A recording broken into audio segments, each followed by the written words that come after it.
daf toilettage article yi xool yenn article liberticide yi cela ne veut pas dire que nag c'est la porte ouverte à des dérives parce qu'il faut tout encadrer parce qu'on ne peut pas se permettre aussi surtout avec le phénomène des réseaux sociaux moi je peux comprendre quelqu'un mu def ay critiques par rapport au gouvernement dans sa gestion des actes politiques qu'il a posés dans sa manière de gouverner mais quant à nag fexe yow da ngay parce que yow yaa ngi nekk entre quatre murs nga toog jël sa parce que léegi ta téléphone nga toog attaquer nit ki personnellement sur sa vie privée attaquer nit ki ci leneen ak leneen loolu ba pare na oui parce que je suis un lanceur d'alerte wala parce que man je suis activiste non un pays a besoin d'être encadré on a vu des pays yoo xam ne ñooñu gën a sori ci démocratie je veux parler des États-Unis, de la France, mais quand il y a ces dérives-là, mais la justice sanctionne. Bien sûr. Donc il faut aller dans ce sens que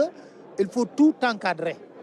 Mais les articles liberticides, parce que procureur pour man, le ministre bi nga xam ne warul mën a war nañoo xool ba waruñu rek taxaw ne moom bu defee ne mandat de dépôt jël dossier bi yóbbul ko ci juge day wax ne procureur ko laaj kon juge boobu kon jarul muy xalaat war na mën a xool xalaat ne lii ma koy toppee pour mandat de dépôt man d'accorduma ci je le mets en liberté parce qu'il présente toutes les garanties su ma ko soxlaa mën na ñëw mën naa ko def sous contrôle judiciaire du bouger beneen aspect bi moom c'est très important aussi mooy que des fois juge day accorder nit nga ñëw mu ne la liberté provisoire procureur toog ne je m'oppose ñu bàyyi waaji ci kaso bi xam ça veut dire que kon donc ça dépend de la bonne volonté du procureur de te mettre en prison ou de te laisser libre mais je pense que loolu j'anticipe le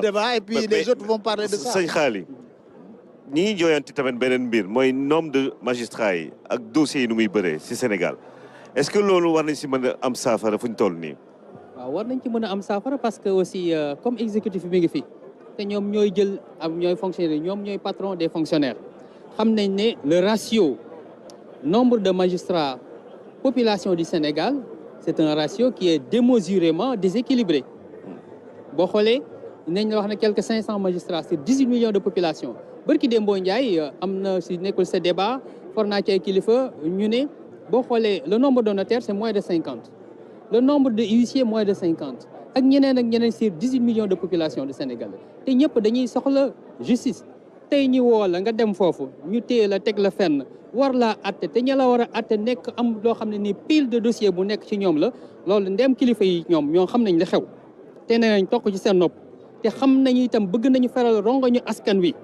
koñ du leen ci soññ xam nañ ko tey lu ñu dund rek ñoom dund nañ lu ko raw lu ñu xam nañ lu ko raw kenn mënta nettali géntu moroomam kon nag ndokk ñoom ba ñu xamee loolu def ko itte te lii doon itte joo xam ne nii itam bi mu taxawee askan wi ñëpp nee nañ alhamdulilah ndem wooteel nañu lii nag wax nañ li fi xew yëpp wax nañ li ñu fi tumranke wax nañ li fi ñàkk ci ay doomu aadama wax nañ ci ay lim boo xam ne nii moom moo war a doon ñey doxal lu ni mel wax nañ li fi nekk ci ay jumtukaay wax nañ li fi nekk itam li tubaab di wax des goulots d'étranglement mu doon yoo xam ne ay obstacles yoo xam ne dañoo nekk ci kanamu ñiy doxal wàllu yoon te ñiy doxal wàllu yoon xam ko ndem nag nee nañ bëcc lépp ci taabal ji tey fii la penc mi tey fii ci juróom benn fan yi nga xam ne moom lañ fi war a def du ma ne war nañoo mën a sottal lépp waaye nag ndem xam nañ tawat ji saafara si moom yor nañ xalima gi ñuy bind ak daaj yi ñuy bind saafara tey foog ñu bind ko ndax loolu doon loo xam ne mënta xaar ndax wàllu réew boo xoolee wàllu koom mi ñi fay nekk di ay investisseurs bëgg nañ seen xel dal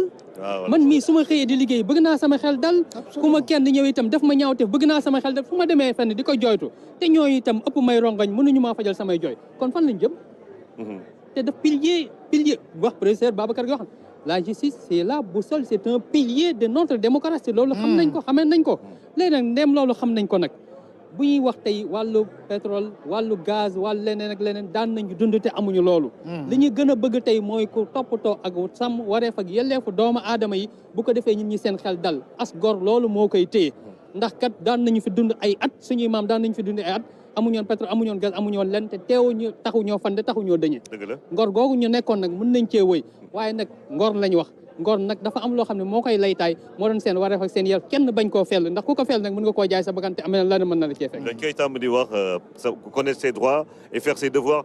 C'est pour ça, Pape Alé, je vous demandais tout à l'heure, est-ce que vous pensez qu'il est aujourd'hui urgent de promouvoir le débat sur la justice, sur les questions de justice, sur l'éducation à la justice, à travers les médias comme la RTS que vous dirigez aujourd'hui? Absolument. Je pense que ça urge d'ailleurs. Ça urge. Mais quand même, comme pour reprendre un peu certaines déclarations des jeunes, pour dire qu'avec tout ce qu'on a vécu ces dernières années, on connaît pratiquement tous les termes. Retour de parquet, contrôle judiciaire, tout le monde. Vraiment, on connaît les termes. Hein, parce que les jeunes ont si fréquenté les tribunaux à travers des arrestations multiples. Bref, pour moi, c'est une page qui est tournée. Aujourd'hui, on cherche à ouvrir une nouvelle page. Et je pense que Khaly Seck a dit quelque chose qui est très important et fondamental. Un investisseur, le premier baromètre d'un investisseur dans un pays, c'est d'avoir une justice crédible, libre et indépendante. Parce qu'il vient mettre son argent. Il veut savoir s'il y a un problème avec l'État ou une tierce personne. Est-ce que la justice va trancher de manière libre, honnête et indépendante? Et on parle de gaz, de pétrole, de tout cela. Et puis, éviter les contentieux. Ça, c'est une garantie qui est fondamentale pour les investisseurs. Le Sénégal est un pays attractif. Parce que quoi qu'on puisse dire, à l'heure actuelle, on a pensé que le pays va sombrer et tout ça. Mais nous avons aussi...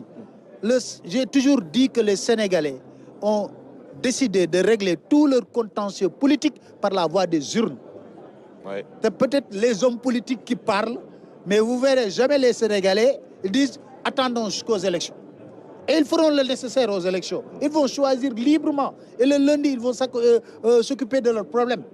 Donc ça veut dire que nous avons choisi délibérément la voie démocratique pour régler tous nos contentieux. C'est le peuple sénégalais qui a choisi cela. On a tout juste besoin d'être accompagné.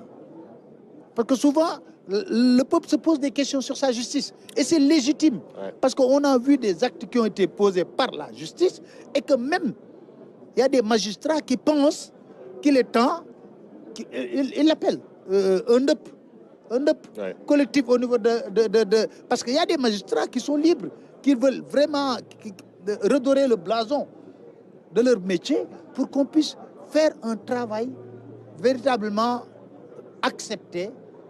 Parce qu'il est arrivé un moment, je vous donne un exemple, de tous les dialogues qui sont tenus sous l'ère... oui. À chaque fois qu'on a proposé qu'un magistrat préside, les politiciens ont refusé. Or, quand vous regardez les dialogues politiques au précédent, avec Sou Diouf, Sou Wade, Sou Diouf, on a eu Kéba Mbaye, on a eu Diaïté.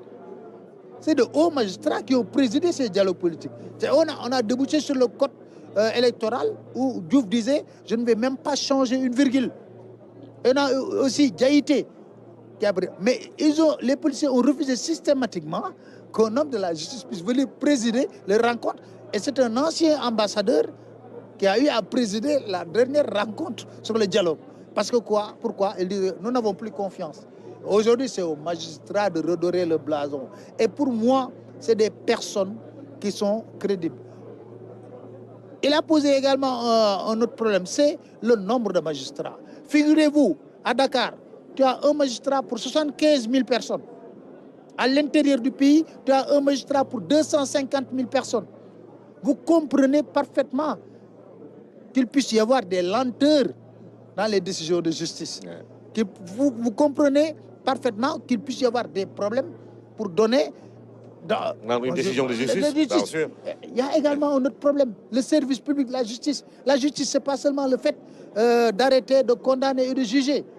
Mais par exemple, les papiers qu'on doit donner au niveau de la justice, l'extrait de casier judiciaire et d'autres papiers, à chaque fois, c'est des questions sur lesquelles les Sénégalais pensent qu'il faut aller véritablement, je pense qu'avec l'optique de la digitalisation, il faut que les gens aillent véritablement à faire du secteur de la justice un secteur qui est moderne, mais un secteur où les Sénégalais auront la conscience tranquille et vont se dire, nous allons à notre justice, on va avoir une justice indépendante et les magistrats doivent se battre pour également travailler dans ce sens. Qu'on n'ait plus peur de la justice, parce que la justice, c'est fondamentalement un des piliers de la démocratie et de la stabilité de notre pays. Nous allons sans doute prendre une dame qui va nous rejoindre pour... Je pense que c'est la présidente des magistrats. Voilà. Alors, pour souci d'équilibre. Voilà, Madame Ndiaye, Marie-Odile Tchakar, présidente de l'Association des femmes magistrats du Sénégal. Ah ouais, honneur aux dames alors. On parle de dame justice. Monsieur le directeur général va vous laisser sa place. Et vous allez avec nous aborder ces différentes... questions autour de la réforme et de la modernisation de la justice. Prenez le micro, s'il vous plaît. Madame Ndiaye Marie-Odile Tchakar. Alors, Tchakar. Tchakar, ok. Ñu def ko ci wolof? Voilà, ca bokk kon bismillah sëñ Xaali gan gango. Lan nga jàpp ni yéen tey jii mooy war a mën a tax justice bi dox comme nuñ ko yaakaaree fii ci Sénégal. Ni ko Sénégal yi bëggee. Présidente, ca bismillah, micro baa ngoog.